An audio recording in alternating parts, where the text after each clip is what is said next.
నా దగ్గర ఇప్పుడు క్యాన్వా కొన్న కొత్తది, అలా దీపాలు కూడా రెడీగా ఉంటాయి. జస్ట్ ఫోటో అతికిస్తే కథ ఇటు పక్క అటు పక్క దీపాలు, బ్యాక్గ్రౌండ్ మ్యూజిక్ కూడా వస్తుంది. చుక్కల్లో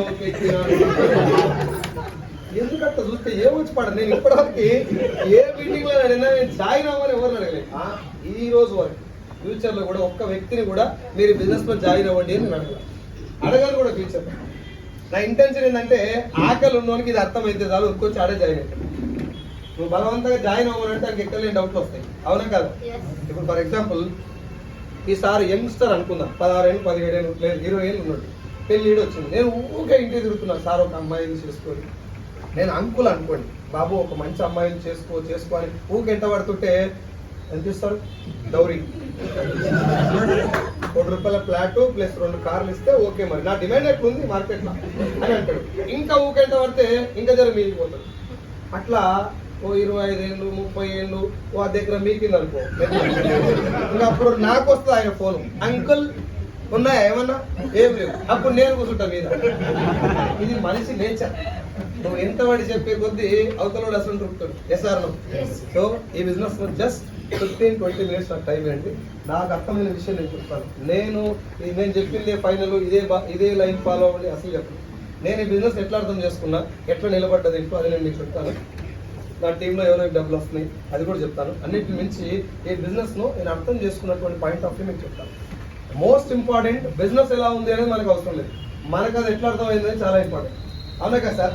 గుట్కా అమ్మేటోడు నువ్వు అమ్ముతావు గుట్కా అయితే నీతోటి ట్రై చేయవు సార్. గుట్కా అమ్మి లోపల ఏదో బాధ అనిపిస్తుంది, నేను ఏమో అన్యాయం చేస్తున్నాను ఫీలింగ్ వస్తుంది. అమ్మేటోనికి ఎందుకు లేదు ఆ ఫీలింగ్?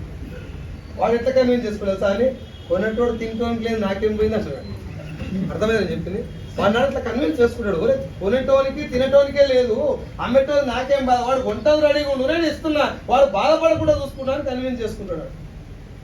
ఈ బిజినెస్ లో దీన్ని మనం ఎట్లా అర్థం చేసుకున్నాం, మన ఫ్యూచర్ కి ఎట్లా చూసుకుంటాం? దీన్ని ఏదో పార్ట్ టైం నాకు మా ఆవిడకు ఖర్చులకు వస్తట్టు చూస్తున్నావా, లేకపోతే జీవితం మారిపోయేటటువంటి బిజినెస్ గా చూస్తున్నావా అనేది ముందు మనకు అర్థమైతే దాని తర్వాత బండి ఎట్లా పోవాలో అదే రైట్. అల్టిమేట్ గా దీంట్లో కెరియర్ ఉంది అని కనుక బిలీవ్ చేసిన వాళ్ళకి ఇది చాలా అద్భుతాలు తీసుకొస్తుంది సార్. మహాసముద్రం లాంటి వేస్టేజ్. నువ్వు ఒకవేళ సముద్రం అడుగుకుపోతే రత్నాలు మనలు దొరుకుతాయంట, నాకు తెలియదు, మనం పోయి చూసాలే ఎవడో చెప్తే విన్నాం.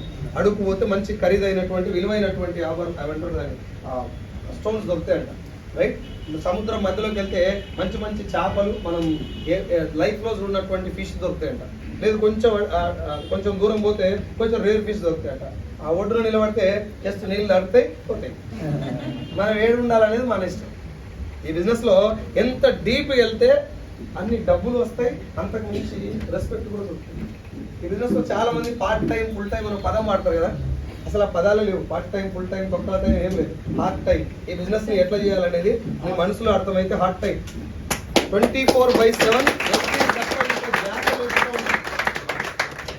హార్ట్ఫుల్ గా వెస్టేజ్. నీకు వెస్టేజ్ నువ్వు పొద్దున్న లేస్తే వెస్టేజే కనబడుతుంది. ఏంటన్నా నీకు హాల్ కనబడదు అనుకో, చిన్న హాలు, ఈ హాల్లో మీటింగ్ పెడితే బాగుండు అనిపిస్తుంది. ఓ 10 మంది గుంపు కనబడదు అనుకో, ఓ 10 నిమిషాలు టైం ఇస్తే బాగుండు, ఇలా ప్లాన్ చెప్పాలి అనిపిస్తుంది. అట్లా నీకు ఏడ చూసినా వెస్టేజే కనబడుతుంది అంటే you are passionate about your career in the wastage, right. So కొంచెం నాకు టైం ఏంటి జరిగిన అనుమానం